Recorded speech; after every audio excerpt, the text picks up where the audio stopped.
அனைவருக்கும் மாலை நேர வணக்கம். இன்று 3 முக்கியமான அம்சங்கள் குறித்து பேசுவதற்காக இந்த பத்திரிகையாளர் சந்திப்பு நடைபெறுகிறது. ஒன்று, இந்த ஆண்டு காவிரி நீர் தமிழகத்துக்கு வந்து சேராத காரணத்தினால் டெல்டா மாவட்டங்களில் ஏற்பட்டிருக்கக்கூடிய ஒரு அசாதாரணமான சூழல். இப்படிப்பட்ட சூழலில் காவிரி ஆற்றுடைய குறுக்கே மேகதாது என்ற இடத்தில் கர்நாடக அரசு என்ன செய்தும் ஒரு அணையை கட்டி தீர்வோம் என்று முனைப்பு காட்டுவது குறித்தும் மற்றும் 2-3 முக்கியமான அம்சங்கள் குறித்து நாளை மறுதினம் தமிழகத்தில் உள்ள அனைத்து அரசியல் கட்சிகளுடைய ஆலோசனை கூட்டத்தை நடத்துவதற்கு புதிய தமிழகம் கட்சியின் சார்பாக முன்னெடுக்கப்பட்டு ஆகஸ்ட் மாதம் 1ஆம் தேதி, அதாவது நாளை மறுநாள் சனிக்கிழமை என்று காலை 11 மணிக்கு சென்னை அக்காடு ஹோட்டலில் அனைத்து கட்சி கூட்டம் நடைபெறுகிறது. இந்த கூட்டத்தில் கலந்து கொள்வதற்கு தமிழகத்தில் கூடிய முக்கியமான அனைத்து அரசியல் கட்சிகளுக்கும் ஏறக்குறைய 42 அமைப்புகள், அரசியல் மாநில அரசியல் கட்சிகள், அதே போல தேசிய அளவிலான கட்சிகள், அதே போல விவசாய சங்கங்கள், சமூக நல ஆர்வலர்கள் என 42 அமைப்புகளுக்கு அழைப்பு கொடுத்திருக்கிறோம். இன்றும் அது தொடர்கிறது. ஏறக்குறைய 60 அமைப்புகள் கலந்து கொள்வதற்குண்டான சூழல் இருக்கிறது. பெரும்பாலானவர்கள் அனைத்து அரசியல் கட்சிகளுமே கலந்து கொள்வதற்கு ஒப்புதல் அளித்திருக்கிறார்கள். இது குறித்தும் நான் பேசவிருக்கிறேன். அடுத்தது, தமிழ்நாட்டில் பூரண மதுவிலக்கு அமல்படுத்தப்படும் என்று 2026 சட்டமன்ற தேர்தலுக்கு முன்பாக இன்று ஆட்சியில் இருக்கக்கூடிய விஜய் அவருடைய அரசு, அவருடைய கட்சியினர் செய்த பிரச்சாரத்தினுடைய அடிப்படையில் தான் பெரும்பாலும் பெண்கள் அவர்களுக்கு வாக்களித்தார்கள். எனவே தமிழகத்திலே பூரண மதுவிலக்கு அமல்படுத்தப்படும் என்பதுதான் எல்லோருடைய எதிர்பார்ப்பாக இருந்தது. அதனுடைய தொடக்கமாக ஆட்சிக்கு வந்த ஒரு 10 நாட்களிலேயே தமிழகத்தில் இருக்கக்கூடிய 4650 டாஸ்மாக் கடைகளில் கோவில்கள், கல்விக்கூடங்கள், அதே போல பேருந்து நிலையங்களுக்கு அருகாமல் இருக்கக்கூடிய 717 கடைகள் மூடப்படும் என்று அறிவித்தார்கள். அந்த கடைகளையும் முழுமையாக மூடவில்லை. மூடினாலும் அதே இடத்துல அல்லது அருகாமையில மணமகள் மன்றங்கள் என்ற பெயரில் 1க்கு 4ஆக புதிய கடைகள் திறக்கப்பட்டது. எனவே அதிலும் ஏமாற்றம் மிஞ்சியது. இப்பொழுது வரக்கூடிய செய்திகள் அதைவிட மிகவும் ஆபத்தானதாக இருக்கிறது. தமிழ்நாட்டில் இருக்கக்கூடிய இந்த டாஸ்மாக் கடை நிறுவனத்தை இப்பொழுது அரசாங்கம் நடத்தி வருகிறது. அந்த நிறுவனம் தனியாக உருவாக்கப்பட்ட நிறுவனம் நடத்தி வருகிறது. அதனுடைய பெரும்பாலான வருவாய் அரசுக்கு போய் கொண்டிருக்கிறது. பொதுவாக மெல்ல மெல்ல தமிழ்நாட்டில் மதுவிலக்கு அமல்படுத்தப்பட வேண்டும் என்ற அந்த கோரிக்கையை அமல்படுத்துவதற்கு பதிலாக இனிமேல் அதை தனியாருக்கு விடுவதற்குண்டான முயற்சியை மேற்கொள்ளப்பட்டு வருகிறது. இந்த பட்ஜெட்டில் அதற்கான அறிவிப்பு வரும் என்ற செய்திகள் கடந்த ஒரு காலமாக மெல்ல மெல்ல கசிந்து இன்று பெரும்பாலான பத்திரிகைகளில் அது இந்த செய்தி வந்திருக்கிறது. இது எந்த விதத்திலும் சரியானதல்ல. என்று சொன்னால், தனியாருக்கு கடைகள் விடுவதன் மூலமாக பல்வேறு விதமான கூடுதல் தீங்குகள், அதாவது இப்பொழுதே கடந்த வாரமே இப்படி இருக்கக்கூடிய டாஸ்மாக் கடைகளுக்கு முதல்ல பார் கடையோடு அட்டாச் ஆகியிருந்தது. இப்பொழுது கூடுதலாக 100 மீட்டருக்கு அருகாமையிலேயே பார்கள், அது ஒன்றல்ல எத்தனை வேண்டும் என்றாலும் வைத்துக் கொள்ளலாம் சொன்னாங்க. அதுக்கு பிறகு ரெஸ்டோ பார், உணவகங்களில் பார் நடத்தலாம் என்று சொன்னார்கள். இப்பொழுது வந்து நகர்ப்புற சென்னை, கோவை, மதுரை உள்ளிட்ட அதே போல பேரூராட்சிக்கு மேல் இருக்கக்கூடிய நகர்ப்புற பகுதிகளில் இருக்கக்கூடிய டாஸ்மாக் கடைகளை முற்றாக வந்து அரசிடத்தில் நிர்வாகத்தில் எடுத்து தனியாருக்கு கொடுக்கப்பட போவதாக செய்திகள் வருகின்றன. இது உண்மையாக இருக்கும் பட்சத்தில் இது தமிழ்நாடு வந்து இங்க வந்து இது இந்த இது மட்டும் இல்லை, கள்ளச்சாராயம் வந்து ஆறாக ஓடக்கூடிய வாய்ப்பு இருக்கு. கடந்த காலங்களில் 2013க்கு முன்பாக வந்து இந்த டாஸ்மாக் கடை முழுமையாக அரசனுடைய வசத்துக்கு வருவதற்கு முன்பாக எனக்கு தெரிந்த அளவுக்கு தென் மாவட்டங்களில் பல பேர் தனியாக சாராய கடைகளை வைத்து அவர்களே உற்பத்தி செய்து அவர்களே தனியார் கடைகளை விற்று கொண்டு இருந்தார்கள். அப்புறம் ஒரு கடைக்கு இன்னொரு கடைக்கு விலை வித்தியாசம் மிகப்பெரிய அளவுக்கு கட்டுப்படுத்த முடியல. இது போல வந்து அப்ப தரமற்றதை கொடுத்தாங்க. ஸோ இது போல பல முறைகேடுகள் கண்ட பிறகுதான் அரசாங்கம் வந்து முறைப்படுத்துவதற்காக வந்து நீங்க கொண்டு வந்தீங்க. மீண்டும் அந்த கொள்கையிலிருந்து நீங்க ரிவர்ஸ் ஆகி போறது எதை காட்டுது அப்படின்னா, ஒரு பக்கம் ஊழல் ஒழிக்கிறதாக சொல்லிட்டு, ஒரு பக்கம் வந்து நல்லது செய்யறதாக சொல்லிட்டு, இப்பொழுது வந்து தங்களுடைய அருகாமல் இருக்கக்கூடிய லாட்டரி குடும்பத்துக்கு தனியாக வந்து ஒரு தொழிலை ஏற்படுத்தி செய்து தருவதற்காக செய்யக்கூடிய ஒரு மிகப்பெரிய மறைமுகமான தவறான செயலோ என்று தோன்றுகிறது. ஏன்னா இது போயாச்சு அப்படின்னா ஒட்டுமொத்தமான அரசாங்கத்தினுடைய கடைகளை முழுமையாக ஏகபோகமாக ஒரு சிலர் மட்டுமே கைப்பற்றுவதற்கும், அதுக்கு பிறகு அந்த சில்லறை வியாபாரத்தை மற்றவர்களிடத்திலே வந்து கெஞ்சி கேட்டு அவர்கள் நடத்துவதற்கு உண்டான வாய்ப்புகள் அமையும். எனவே இதுக்குள்ள ஒரு மிகப்பெரிய சதி இருப்பதாக காண்கிறோம். இது மிகப்பெரிய தவறானது. இந்த மாதிரி வந்து டாஸ்மாக் தமிழ்நாட்டில் பூரண மதுவிலக்கை வந்து அமல்படுத்தாமல் அதற்கு பிறகு தனியார் இடத்திலே கொடுத்து அதை வந்து நிரந்தரப்படுத்துவதற்கு உண்டான எந்த செயலையும் புதிய தமிழகம் ஏற்றுக்கொள்ளாது. அதுதான் வந்து நாங்கள் வந்து பூரண மதுவிலக்கை வலியுறுத்தி அக்டோபர் மாதம் 2ஆம் தேதி சென்னையில் பிரம்மாண்டமான வகையில பேரணி ஆர்ப்பாட்டத்தை வைத்திருக்கிறோம். அந்த முயற்சியை தமிழ்நாடு அரசு கைவிடணும். எந்த காரணத்தை கொண்டும் வந்து தனியாருக்கு விடக்கூடிய முயற்சியை வந்து ப்ரொசீட் பண்ணக்கூடாது அப்படிங்கிறது தான் என்னுடைய எச்சரிக்கை. அடுத்தது வந்து மிக முக்கியமாக வந்து இன்னொரு முக்கியமாக வந்து இப்போ அண்மையில் வந்து கடந்த 2 நாட்களாக தமிழகத்தில் பேசக்கூடியது வந்து மருத்துவ படிப்பு, அதாவது வந்து எம்டி எம்எஸ்க்கு மேலாக இருக்கக்கூடிய சூப்பர் ஸ்பெஷாலிட்டி டிஎம் படிப்புகள், எம்சி படிப்புகள் வந்து தமிழ்நாட்டிற்கு சென்று சேர வேண்டிய 151 இடங்களை தமிழ்நாடு அரசு மத்திய தோப்புக்கு தாரை வார்த்து விட்டது என்ற ஒரு மிகப்பெரிய ஒரு பிரச்சனை எழுதியிருக்கிறது. இதை பற்றி கொஞ்சம் நான் வந்து விரிவாக விளக்க விரும்புகிறேன்.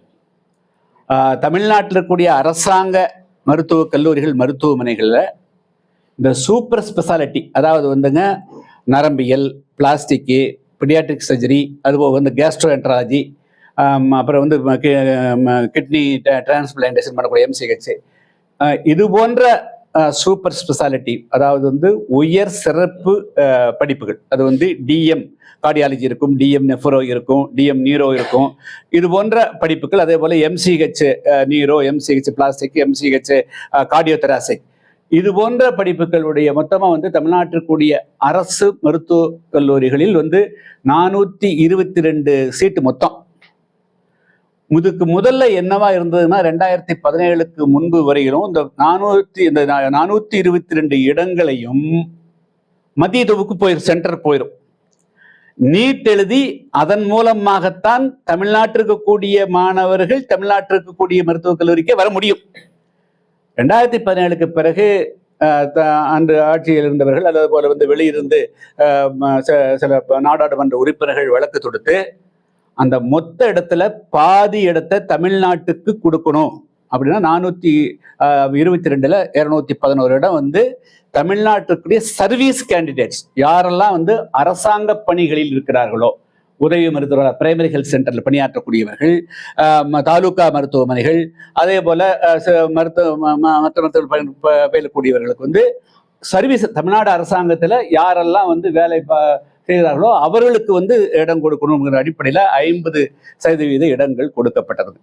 அப்ப ஏற்கனவே எம்டி முடிச்சு எம்எஸ் முடிச்சுட்டு இருந்தவங்க, தமிழ்நாடு அரசாங்கத்தின் கீழ் பணியாற்றி கொண்டிருந்தவர்களுக்கு என்று தமிழ்நாடு சார்பாக போராடி பெறப்பட்ட உரிமை அது. அது என்ன பிரச்சனை அப்படின்னா, இப்பொழுது வந்து இந்த ஆண்டு ஒரு சிறிய தவறு நடந்திருக்கிறது. இந்த 422ல் 211 சீட்ல ஒரு ஒரு 60 பேர் வந்து அந்த சீட் எடுத்துட்டாங்க, அதில் ஜாயின் பண்ணிட்டாங்க. இது வழக்கமாக வந்து ஏப்ரல் மே ஜூன் மாதங்களில் தொடங்கி அதுக்கு பிறகு அது முடிஞ்சிருங்க. அதில் என்ன அப்படின்னா, ஃபர்ஸ்ட் கவுன்சிலிங் நடத்துவாங்க, அதில் கொஞ்சம் பேர் போவாங்க. ஏன்னா வந்து இது சர்வீஸ் கேண்டிடேட் அப்படிங்கிறதுனால பல பேர் வந்து அந்த சூப்பர் ஸ்பெஷாலிட்டியில் அந்த நீட் கட் ஆஃப் மார்க், அந்த பார்டர் வச்சுக்கிறாங்க இல்லைங்களா, மினிமம் மார்க்னு, அவங்களுக்கு வந்து போதிய நேரம் கிடைக்காது. ஏன்னா அவங்க வந்து தொடர்ந்து வந்து இப்போ வந்து ஒரு வந்து கோவை மருத்துவக் கல்லூரியிலோ அல்லது பக்கத்தில் இருக்கக்கூடிய ஒரு பிரைமரி ஹெல்த் சென்டர்லையோ எம்டி படித்தவர் பணியாற்றியிருந்தார். அவருக்கு வந்து இந்த பணியும் பார்த்து கொண்டு அந்த நீட் தேர்வுக்கு தங்களை ஆயத்தப்படுத்திக் கொள்வதற்கு உண்டான நேரம் கிடைக்காது. அவங்களால முழு ஃபோக்கஸ் பண்ண முடியாது. அதனால வந்து நான் சர்வீஸ் கேண்டிடேட், அதாவது சர்வீஸே இல்லாமல் எம்டி படிச்சு நேரடியாக அப்படியே சூப்பர் ஸ்பெஷாலிட்டி போகக்கூடிய மாதிரி வந்து இவங்கனால வந்து மதிப்பெண் பெறுவது கொஞ்சம் கஷ்டமாகும். அப்போ அதனால என்ன செய்வாங்க அப்படின்னா, அவங்களுக்கு வச்சிருக்கிற கட் ஆஃப் மார்க்ஸை கொஞ்சம் குறைப்பாங்க. அந்த அடிப்படையில் தான் இந்த முறை முதல் ஃபர்ஸ்ட் கவுன்சிலிங்ல ஒரு குறிப்பிட்ட மாணவர்கள் தேர்வு விட்டு போயிட்டாங்க. சரி, இந்த 212 422 இடங்கள் இருக்குது, இதை வந்து நம்ம ஃபுல்லா நிரப்பணும் அப்படிங்கிற போது அந்த அந்த அதுல வந்து 50% சென்ட்ரல் வரும்போது மீதி இருக்கிற இடத்த நிரப்பணுங்கிற போது செகண்ட் கவுன்சிலிங்க்கு வந்து போதிய அளவுக்கு மாணவர்கள் இந்த சர்வீஸ் கேண்டிடேட் வராத போது மார்க்கை கொஞ்சம் குறைக்கிறாங்க. அதுல கொஞ்சம் பேர் வந்துடுறாங்க. அது வந்த பிறகும் தேர்ட் கவுன்சிலிங் ஃபோர்த் கவுன்சிலிங் கூட பண்ணணும். ஆனால் தமிழ்நாட்டில் வந்து செலெக்ஷன் கமிட்டியில் இருக்கக்கூடிய ஒரு டெப்டி டைரக்டர் ரேங்கில் இருக்கக்கூடிய ஒரு அதிகாரியினுடைய தவறான நடவடிக்கையின் காரணமாக தேர்ட் கவுன்சிலிங்க்கு மார்க் குறைச்சு தமிழ்நாடு சர்வீஸ் இருக்கக்கூடிய கேண்டிடேட்டை தேர்வு செய்வதற்கு பதிலாக இன்னொரு ஃபோர்த் சான்ஸும் கொடுப்பதற்கு பதிலாக அறகுறையாக கவுன்சிலிங் நடத்தி ஃபர்ஸ்ட் கவுன்சிலிங் செகண்ட் கவுன்சிலிங்கோட க்ளோஸ் பண்ணி அதை வந்து உடனடியாக வந்து அதையே சென்ட்ரல் பூலுக்கு அனுப்பிட்டாங்க. இதுதான் வந்து இந்த ஆண்டு நடந்த தவறுகள். அதன் காரணமாகத்தான் நான் சொல்றேன். அதன் காரணமாகத்தான் 151 இடங்கள் காலியாக வேண்டிய நிலை. இன்னும் சொல்ல போனால் தமிழ்நாடு வந்து சூப்பர் ஸ்பெஷாலிட்டிங்கிறது சாதாரணமான அல்ல. அது தமிழ்நாட்டினுடைய இன்ஃப்ராஸ்ட்ரக்சர் கட்டுமானங்களை வந்து இன்னும் வந்து விரிவுபடுத்துவது, ஸ்பெஷாலிட்டி விரிவுபடுத்துற போது தமிழ்நாட்டுக்கு வந்து நல்ல சேவை செய்யறதுக்கு மருத்துவர்கள் தேவை. ஒரு ஸ்பெஷாலிட்டி ஒரு டாக்டர் ஒன்றுன்னு பார்க்கக்கூடாது. அவர் வந்து ஒரு தாலுக்காவுக்கே அவர் வந்து பணியாற்றுவார், ஒரு மாவட்டத்துக்கே சிறப்பாக பணியாற்றக்கூடியவர். அதனால ஒரு இடம் பார்க்கக்கூடாது. அது 181 கூட நிரப்ப முடியாவிட்டாலும் கூட அதுல ஒரு 70 இடமாவது நிரப்பியிருக்க முடியும், கொஞ்சம் டவுன் பண்ணியிருந்தாங்கன்னா. ஆனா அந்த தவிர செய்யறதுக்கு அங்க பணியாற்றின டெப்டி டைரக்டர் ஷீபா என்ற ஒரு அதிகாரி தான் அந்த பொறுப்புல இருந்ததாக வந்து சொல்லப்படுகிறது. இப்ப அவரை வந்து இடம் மாற்றிக்கிறாங்க. ஆனா இது ஏன் அந்த அதிகாரி செஞ்சாங்க அப்படிங்கிறது குறித்து வந்து முழுமையாக விசாரணை செஞ்சாதான் வரக்கூடிய காலகட்டங்களில் இது போன்ற தவறுகள் இல்லாமல் இருக்க முடியுங்கிறது தான் என்னுடைய கருத்துங்க.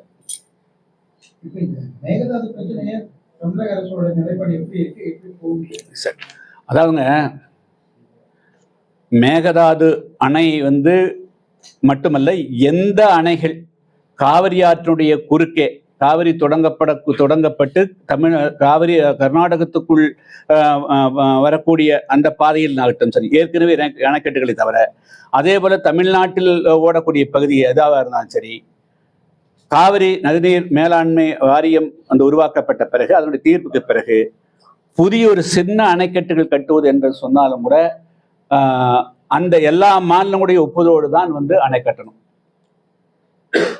நதிநீர் மேலாண்மை வாரியத்தினுடைய ஒப்புதல் கண்டிப்பாக கிடைக்கணும்.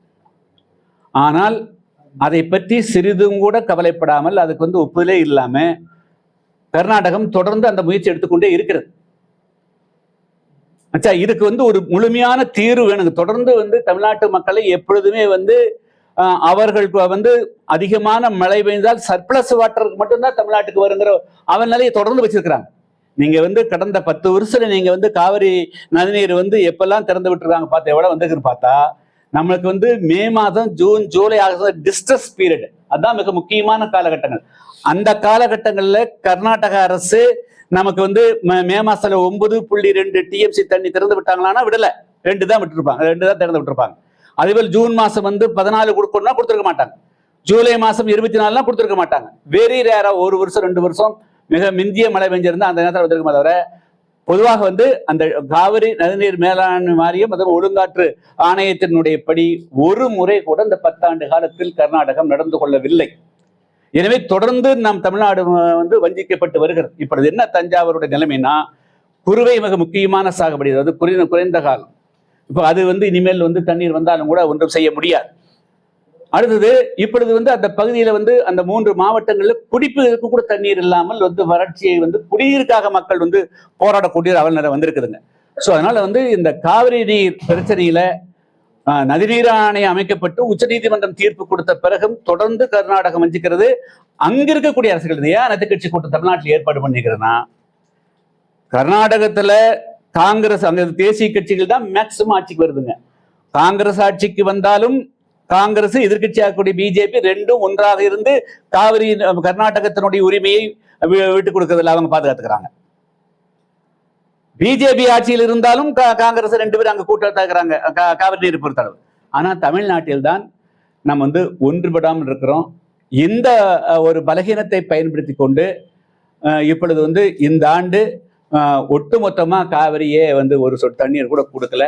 ஆனால் இதுக்கு ஒரு நிரந்தரமான தீர்வு காணும். நம்மளுக்கு வந்து நதிநீர் வாரியம், அதாவது காவிரி மேலாண்மை வாரியம் கொடுத்த அந்த உத்தரவை வந்து இனிமேல் பிழை இல்லாமல் அதை அமலாக்குவதற்கும், அதே போல இந்த மேகதாது அணை கட்டு பிரச்சனைக்கு வந்து நிரந்தரமாக மத்திய அரசு ஒரு தீர்க்கமான ஒரு முடிவை அறிவிக்க வேண்டும். அதற்கு உண்டான ஒரு நடவடிக்கையை, எப்படிப்பட்ட நடவடிக்கை மேற்கொள்ள வேண்டும் என்று அனைத்து அரசியல் கட்சிகளுடைய ஒப்புதலை பெற்று அடுத்த கட்ட நடவடிக்கை போவதற்காகத்தான் நாங்கள் வந்து ஆகஸ்ட் மாதம் 1ஆம் தேதி என்று சென்னையில அந்த அனைத்து கட்சி கூட்டத்தை ஏற்பாடு செய்திருக்கிறோம். இப்போ டி.கே. சிவகுமார் வந்து என்ன சொல்லிருக்காங்க, தண்ணீர் திறக்க முடியாதுன்னு கான்பிடென்டா சொல்லிட்டாங்க. அடுத்த கட்ட நகர்வுன்னு சொல்லி அனைத்து அதிகாரிகளையும் கூப்பிட்டு அந்த இடத்துல என்ன பண்ண போறோம்னு அவங்க பேச்சுவார்த்தை பண்றாங்க. தமிழக அரசு இதை பத்தி ஒண்ணு கணிக்கிற மாதிரி இல்லைங்க. தமிழக நாங்க வந்து உங்களுக்கு தெரியும், நானே இங்கேயே வந்து பல முறை சொல்லிக்கிறேன். அதாவது வந்து தமிழ்நாடு அரசு மெத்தன போக்கை காட்டக்கூடாது. உடனடியாக வந்து தமிழ்நாடு முதலமைச்சருடைய தலைமையிலே வந்து அனைத்து கட்சி கூட்டம்னு சொல்லியிருக்கிறோம். 2வது, நாளை அதாவது 3ஆம் தேதி வந்து அவர் வந்து கர்நாடகத்தை செல்வதாக கூட இந்த வரையிலும் செய்திகள் வருகின்றன. அது உண்மையா அது இல்லையாங்கிறது தெரியல. அதாவது பேச்சு எந்த விதம் கர்நாடக அரசோட பேச்சுவார்த்தை என்பது அவசியமற்றது. அது தமிழ்நாட்டுக்கு பாதகத்தான் உருவாக்கும். இப்பொழுது 2 வழி, ஒன்று உச்சநீதிமன்றத்தை அணுகுவது, 2வது காவிரி மேலாண்மை வாரியம் அடுத்த ஒழுங்காற்று ஆணையத்தை அணுகுவது, 2 தான் வழி. அதே போல 3வது வந்து மத்திய அரசுக்கு மிகப்பெரிய அழுத்தம் கொடுக்கணும். இந்த 3ம் செய்யப்பட வேண்டும் என்று சொன்னால் தமிழ்நாட்டில் கூட அனைத்து அரசியல் கட்சிகளும் அரசியல் கருத்துக்களை, அரசியல் வேறுபாடுகளை மறந்துவிட்டு தமிழர்கள் தமிழ்நாட்டு நலன் என்ற அடிப்படையில ஒற்றை புள்ளியில் அனைத்து அரசியல் கட்சிகளும் இணைய வேண்டும். அதுக்காகத்தான் நான் வந்து 1ஆம் தேதி அன்றைக்கு ஆல் பார்ட்டி மீட்டிங் ஏற்பாடு பண்ணிக்கிறேன். தனியார் மயம் ஆக்கணுங்கிற மாதிரி ஒன்றும் அறிவிப்பே வரல. அப்படி தனியார் மயம் ஆச்சுன்னா டாஸ்மாக் கடையெல்லாம் நாங்கள் க்ளோஸ் பண்ணிடுவோம் சொல்லி அங்கே இருக்கிற நிர்வாகிகளும் அங்கே இருக்கிற ஊழியர்களும் சொல்லி இல்லைங்க. அதாவது நான் வந்து இன்று பத்திரிகையில மிக முக்கியமான பத்திரிகையெல்லாம் செய்தி வந்திருக்குது. இந்த செய்தி உண்மையா இருக்கக்கூடாது. ஏன்னா ஒன்றொன்றா கசியுதுங்க. ஆச்சா, இப்படி அரசாங்கத்தினுடைய ஒரு செயல்பாடுகள் வந்து இது மாதிரி வந்து மக்களை வந்து ஒரு அதிருப்தி உண்டாக்குற மாதிரி செய்யக்கூடாது. கிளாரிட்டியா இருக்கணும். அதாவது நீங்க வந்து ஆட்சிக்கு வருவதற்கு முன்பாக இன்றைய ஆட்சியில் இருக்கக்கூடிய கட்சியினுடைய தொண்டர்கள் வீடு வீடாக சென்று தாய்மாடுதலில் சென்று இது மாதிரி அண்ணா விஜய் அண்ணா ஆட்சிக்கு வந்தா தமிழ்நாட்டில் பூரண மதுவிலக்கு அமல்படுத்தப்படும் என்ற வாக்குறுதிக்கு பிறகுதான் ஓட்டு போட்டுருக்காங்க. நீங்க அதுலதான் உறுதியா இருக்கணும். தவிர அதுக்கு பிறகு தினம் எப்படி கசி ஒரு பத்திரிகை சும்மா எப்படி போடுவாங்க, ஆதாரம் எல்லாம் போடுவாங்க. அவரிடத்துல ஏதோ ஒரு ஆதாரம் இல்லாமல் அவர் எப்படி வந்து முழுப்பக்க தமிழ்நாடு எங்க வந்து கொட்டையெடுத்துல போட முடியும்? இல்ல, அதாவது சாத்தியம் இல்லாத ஏன் பீகார்ல வந்து சாத்தியமா இருக்குது, குஜராத்ல சாத்தியமா இருக்குது, ஏன் தமிழ்நாட்டில் சாத்தியம் இல்லாத முடியும்? கண்டிப்பாக சாத்தியம். ஆகஸ்ட் 3ஆம் தேதி தமிழக முதல்வர் விஜய் வந்து காவிரி இஷ்யூ பத்தி இல்லைங்க. அதாங்க, அது வந்து இன்னும் உறுதிப்படுத்தப்படலைங்க. அதனால தான் நாங்கள் 1ஆம் தேதி வச்சிருக்கிறோம். நீங்க அந்த மாதிரி வந்து நீங்க வந்து எந்த விதம் அந்த கடந்த காலத்துல இப்போ எம்ஜிஆர் அவர்கள் போனாரு அப்படின்னு சொன்னா அது அந்த கடந்த காலங்கள் வேற, இன்றைய காலகட்டம். அன்னைக்கு வந்து காவிரி நதிநீர் மேலாண்மை வாரியம் உருவாக்கப்படாத காலகட்டம். சுப்ரீம் கோர்ட் வந்து நமக்கு தண்ணீர் வந்து 177.2 எம்சிங்கிறது நிர்ணயம் செய்யாத காலகட்டம். அன்றிருந்த காலகட்டம் வேற. இன்னைக்கு வந்து நமக்கு வந்து பிளாக் அண்ட் ஒயிட்ல கான்ஸ்டியூஷனா வந்துருச்சு. அப்ப அதுக்கு பிறகு அதைத்தான் பெறணும் தவிர மீண்டும் பேச்சுவார்த்தைக்கு போக வேண்டிய அவசியம் இல்லை. பேச்சுவார்த்தைக்கு போவதன் மூலமாக நம்ம அதை நிறுத்து போகத்தான் வைக்குமே தவிர அதன் மூலமாக முன்னேற்றம் வராது. நம்மளுக்கு நம்முடைய பங்கு கிடைக்காது, நம்முடைய உரிமை நீர்த்து போய்விடும். அதனால தமிழ்நாடு முதலமைச்சர்கள் எந்த காரணத்தை கொண்டும் கர்நாடகத்திற்கு இந்த நேரத்தில் சென்று முதலமைச்சர் சந்திப்பது தவறாந்து, அதுக்கு மாறாக இப்போ அனைத்து கட்சி கூட்டம் போட்டிருக்கிறோம். அதை எல்லா அனைத்து கட்சி அழைப்பு கொடுத்து நாங்கள் கூட்டம் கூட்டி முடிச்சிடுறோம். அதுக்கு பிறகு எல்லாத்தையும் அழைப்பு கொடுத்துட்டு முதலமைச்சருடைய தலைமையிலேயே பாரத பிரதமர்கள் சந்திக்க போகலாம். அதுதான் நாங்கள் விரும்புகிறோம். இல்ல நாங்க எங்களுக்கு இப்போ எந்த விதமான அரசியல் பாகுபாடுமே இல்லை. ஒரே புள்ளியில தமிழ்நாட்டினுடைய நலன், காவிரியினுடைய பங்கு நம்மளுக்கு சரியா வரணும். அதுல எல்லா அரசியல் கட்சிகளும் அழைப்பு கொடுத்துக்கிறாங்க. கர்நாடக தேர்தலை மையப்படுத்தி தான் பாஜக மேகதாது அணையை கட்டுறதுக்கான முயற்சிகளை மேற்கொண்டிருக்காங்க. இல்ல நம்ம டைவர்ட் ஆகி போண்டாங்க. நான் முதலே சொல்லிட்டேன், தமிழ்நாட்டு கர்நாடகத்தை பொறுத்தளவு பிஜேபி ஆட்சியில் இருந்தால் காங்கிரசும் பிஜேபியும் சேர்ந்து கர்நாடகத்தின் நலனை பாதுகாக்கிறார்கள். காங்கிரஸ் ஆட்சியில் இருந்தாலும் பிஜேபி அரசியல் பார்க்காம காங்கிரஸோடு கைகோத்தான் கர்நாடகத்தோட நலனை பாதுகாக்கிறது. தமிழ்நாட்டில் தான் அப்படிப்பட்ட ஒரு நல்ல நிலை இல்லாத நிலை இருக்கிறது. எனவே தமிழ்நாட்டில் நாம அங்க தேசிய பாஜக கட்சியோ காங்கிரஸ் கட்சியோ அந்த தேசியங்கிறதெல்லாம் விட்டு போட்டு கர்நாடக அளவுக்கான கட்சியா மாறிடுறாங்க. தமிழ்நாட்டில் தான் அந்த மாற ஒரு ஒற்றுமையோ ஒரு உணர்வு இல்லாமல் இருக்கிறார்கள். எனவே கர்நாடகத்தை பார்த்தாவது தமிழ்நாட்டிற்கு கூடிய அனைத்து அரசியல் கட்சிகளும் தமிழ்நாட்டினுடைய நலனை பாதுகாப்பதற்கு ஒன்றுபடணும். நீங்க தேசிய கட்சியா செயல்படாதீங்க, இங்க மாநில கட்சியா மாறுங்க. கர்நாடகத்தில் இருக்கிற பிஜேபி எப்படி இருக்குமோ, கர்நாடகத்தில் இருக்கிற காங்கிரஸ் எப்படி இருக்கிறதோ, அதே போல தமிழ்நாட்டிற்கு கூடிய காங்கிரஸ் கட்சி, பிஜேபி கட்சி, பிற தேசிய கட்சிகளும் தமிழ்நாட்டுடைய நலனை பிரதிபலிக்கக்கூடிய வகையில ஒன்றுபட்டு செயல்படணும். இதுதான்